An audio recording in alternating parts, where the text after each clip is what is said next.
मित्रांनो, ज्याप्रमाणे आपण हरिश्चंद्रगडावर एक सुंदर अशी पाण्यामध्ये शिवपिंड पाहिली होती, तशीच एक पिंड आपल्या सातारा जिल्ह्यामध्ये पाटेश्वर या ठिकाणी आहे, ती आता आपण पाहणार आहोत. कालभैरवाष्टकम्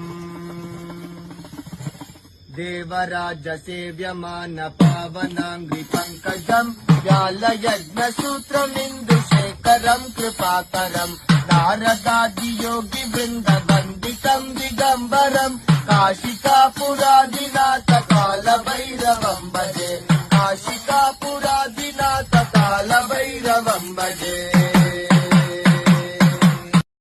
कालभैरवाष्टकम् देवराजसेव्यमान पावनांग्रि पंकजम् व्यालयज्ञसूत्रमिन्दुशेखरम् कृपाकरम् नारदादियोगी वृन्दवन्दितम् दिगम्बरम् काशिकापुरादिनाथ कालभैरवम् भजे काशिकापुरादिनाथ कालभैरवम् भजे